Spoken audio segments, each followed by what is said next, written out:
What's going on, everybody? It's Ku here, and thank you for tuning in to my first ever Ballroom Banter video. If you guys have never checked out my blog site, I'll be having it in the description. Never mind, it'll be right here for you guys. You guys can go there and check out my previous work and everything I've wrote about in the past year and a half or so. Today I will be talking about my hometown team, the Detroit Pistons. If you've checked out my blog, you probably realized that most of my blogs and articles are about the Detroit Pistons and the Detroit Lions.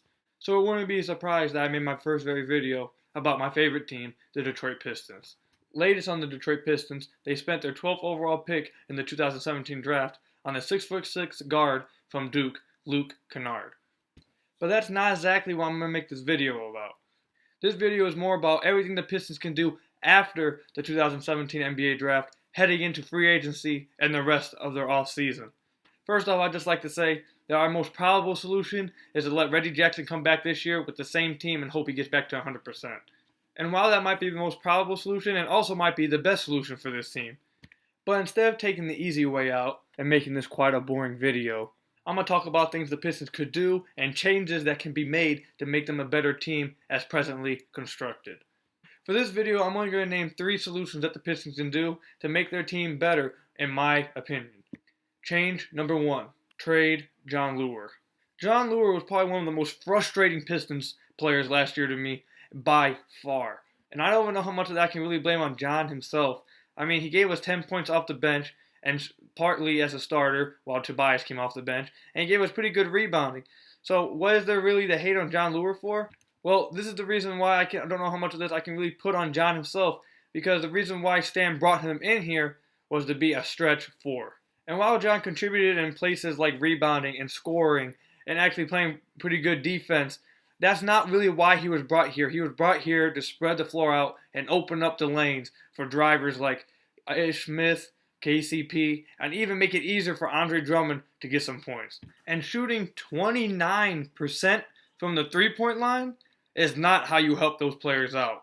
Currently, the Pistons are so far over the salary cap, they might be flirting with the luxury tax if they re-sign a KCP or match an offer from another team. And trading Jon Leuer's $10.5 million cap hit on the salary cap could help Stan Van Gundy tremendously in trying to find some help in free agency. And it could put the Pistons in a better situation moving forward, considering that he takes a $10 million cap hit on them for the next 2 years. We don't even have to use it on a free agent this year. We could just use it for free money for the next 2 years. But if we were to use it in this year's free agency, which is something I think we really should do, that takes me to solution number 2. And if we were to trade Jon Leuer, it'd have to be for extremely cheap contract, a future pick, or simply some cash consideration, in which the Pistons would then flip into a familiar face you guys may all know, Anthony Tolliver. In his 2 years with the Detroit Pistons, Anthony Tolliver shot 36% from three-point range and helped us get to the playoffs back in 2015-2016. The floor spacing Anthony Tolliver brought is exactly what this Pistons team needed after ranking 28th in three-point percentage last year. And I can't imagine that Anthony Tolliver would take that big of a hit on the salary cap, considering that he's no more than a role player. And through my 2 solutions, the Pistons have found a way to shed a contract, get back under the luxury tax, and get a familiar face that helped us end our 7-year playoff drought back in 2015 and 2016. And this brings me to solution number 3. Stan Van Gundy has to at least try to get a sign and trade done for Kentavious CaldwellPope. Kentavious is one of my favorite players in the whole NBA, so I'm not a big fan of trying to move him, but it's something that the Pistons might have to do. After being tied up in max contracts to Andre Drummond and Reggie Jackson, I'm not sure how much the Pistons want to be tied up to 3 max contracts and all of the players, none of them being a superstar. The closest thing the Pistons have to a superstar is an all-star player in Andre Drummond.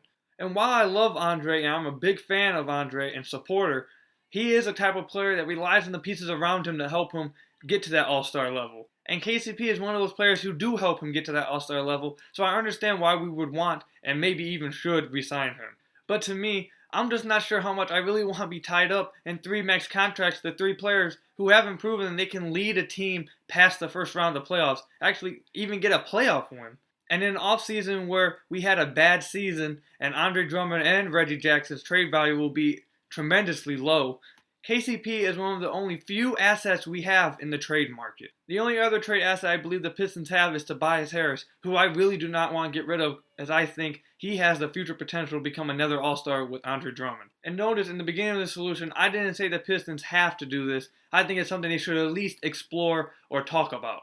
If Stan Van Gundy feels like he won't be getting a reasonable chunk back for KCP in a sign and trade, obviously the only other solution you have is to match any offer for him, for we don't want to lose him for nothing. And that's not necessarily a bad thing. KCP is only 24 years old and is already one of the best defenders in the league, let alone our best defender. He can also shoot the three and has the potential to become something special in this league.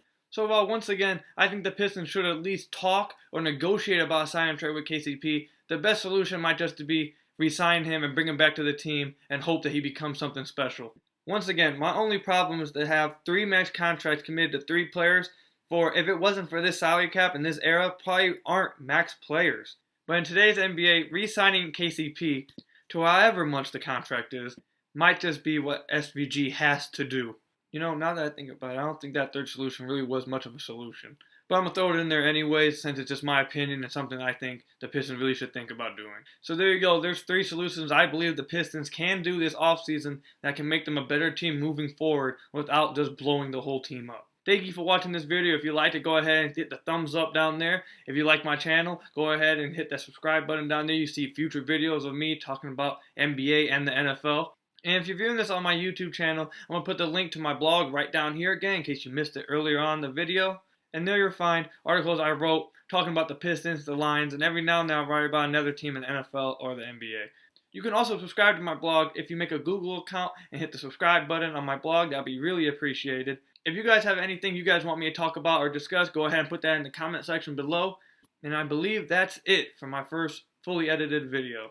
Stay tuned to my YouTube channel and my blog, and I'll see you soon.